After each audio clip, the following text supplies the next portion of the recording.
پاکستان کی سیاست کو اگر سمجھنا ہے تو سمجھیں کہ یہ ایک میدان جنگ ہے اور اس کے بالکل بیچ میں دو ہی نام ہیں، نواز شریف اور عمران خان۔ آج ہم ذرا گہرائی میں جا کر دیکھیں گے کہ ان دو شخصیات کی کشمکش نے جدید پاکستان کی تقدیر کیسے لکھی ہے۔ دیکھیں یہ بات ان کے فرق کو کتنا صاف بیان کرتی ہے نا؟ ایک طرف شریف صاحب اسٹیبلشمنٹ کے آدمی بہت محتاط، اور دوسری طرف خان ایک شعلہ بیان لیڈر جو سڑکوں کی سیاست پر یقین رکھتے ہیں۔ بس یہیں سے ہماری آج کی کہانی کی بنیاد پڑتی ہے۔ چلیں تو سب سے پہلے ان دو سیاسی پہلوانوں کو ذرا قریب سے دیکھتے ہیں، کیونکہ سچی بات یہ ہے کہ آج کے پاکستان کو سمجھنا ہے نا، تو ان دونوں کو سمجھے بغیر بات نہیں بنے گی۔ تو ایک طرف ہے نواز شریف صاحب، سیاست کے پرانے منچھے ہوئے کھلاڑی، 3 بار وزیر اعظم رہ چکے ہیں اور پاکستان مسلم لیگ نون کی پہچان ہے۔ اور دوسری طرف عمران خان، وہ کپتان جو ورلڈ کپ سے سیدھا وزارت عظمیٰ کی کرسی تک پہنچے اور جنہوں نے نیا پاکستان کے نعرے پر پاکستان تحریک انصاف کی بنیاد رکھی۔ اچھا، تو اب سوال یہ ہے کہ یہ دونوں اقتدار تک پہنچے کیسے؟ کیونکہ ان کے راستے ایک دوسرے سے بالکل مختلف ہیں، اتنے ہی مختلف جتنے ان کے اپنے انداز ہیں، اور یہی سفر ہمیں بتائے گا کہ آج وہ اس مقام پر کیوں کھڑے ہیں۔ دیکھیں، ان کی شروعات میں ہی زمین آسمان کا فرق ہے۔ نواز شریف صاحب روایتی راستے سے آئے، مطلب بزنس فیملی، پھر سیاست، ایک ایک سیڑھی چڑھ کر اوپر پہنچے۔ اور عمران خان وہ بالکل الگ کہانی ہے۔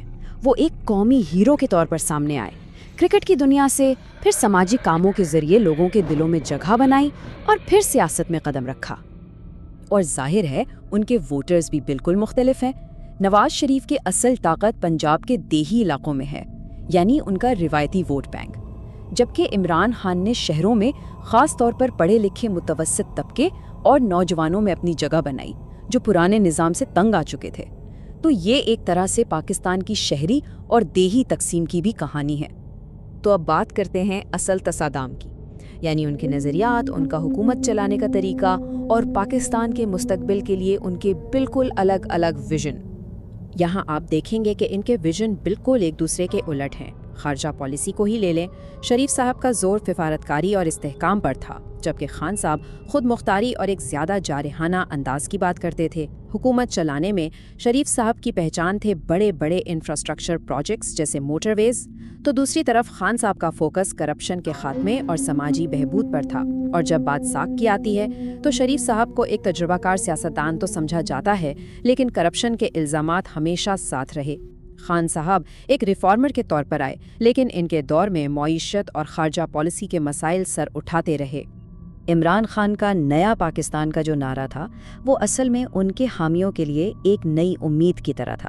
انہوں نے بڑے بڑے وعدے کیے، جیسے ناانصافی کے خلاف جہاد کا اعلان، کرپٹ اسٹیٹس کو جڑ سے اکھاڑ پھینکنا، اور ایک ایسا پاکستان بنانا جو خود انحصار ہو اور جہاں غربت اور بے روزگاری نہ ہو۔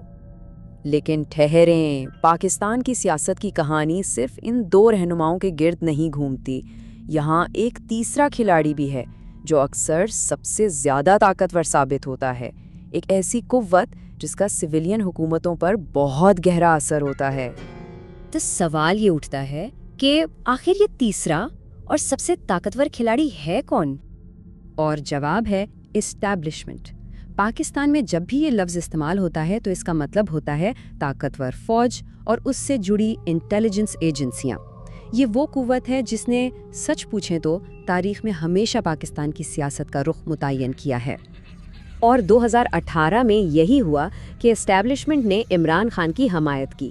سوچ یہ تھی کہ وہ ایک ایسے سویلین لیڈر ہوں گے جنہیں ساتھ لے کر چلنا آسان ہوگا، لیکن پھر خان صاحب کے کچھ فیصلوں، خاص طور پر خارجہ پالیسی کے معاملے پر، معاملات خراب ہونے لگے اور تعلقات میں کشیدگی آ گئی۔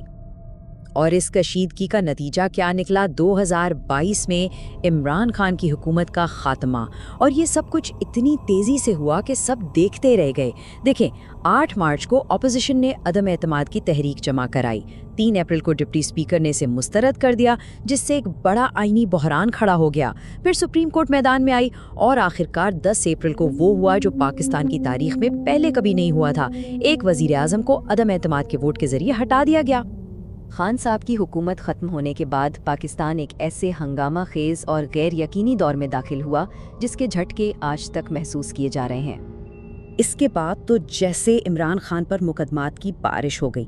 9 مئی 2023 کو جب انہیں گرفتار کیا گیا تو پورے ملک میں پرتشدد مظاہرے شروع ہو گئے۔ پھر ایک کے بعد ایک فیصلے آنے لگے۔ پہلے تو شاخانہ کیس میں سزا، پھر سائفر کیس میں ریاستی راز افشا کرنے کے الزام میں ایک لمبی سزا۔ حالانکہ کچھ سزائیں بعد میں معطل بھی ہوئیں، لیکن یہ قانونی جنگ آج بھی ختم نہیں ہوئی۔ اور یہ کوئی 1-2 کیسز نہیں ہیں۔ حکومت سے ہٹنے کے بعد ان پر 200 سے بھی زیادہ مقدمات بنائے گئے ہیں۔ بہت سے لوگ سمجھتے ہیں کہ یہ سب انہیں سیاست سے دور رکھنے کی ایک کوشش ہے۔ خاص طور پر 9 مئی کے جو واقعات ہوئے اس کے بعد اسٹیبلشمنٹ کا رد عمل بہت سخت تھا۔ انہوں نے کہا کہ منصوبہ سازوں کے گرد قانون کا گھیرا تنگ کیا جائے گا، اور اس کے بعد خان کی پارٹی PTI کے خلاف ایک ایسا کریک ڈاؤن شروع ہوا جو پہلے کبھی نہیں دیکھا گیا، جس نے پارٹی کو بری طرح متاثر کیا۔ تو یہ ساری صورتحال ہمیں ایک بہت بڑے سوال کے سامنے لا کھڑا کرتی ہے۔ جب ملک کا ایک مقبول ترین لیڈر ملک کے سب سے طاقتور ادارے سے ٹکرا جائے تو پھر آگے ہوتا کیا ہے؟ یہ وہ سوال ہے جس کا جواب ہی پاکستان کے آنے والے کل کی سمت طے کرے گا۔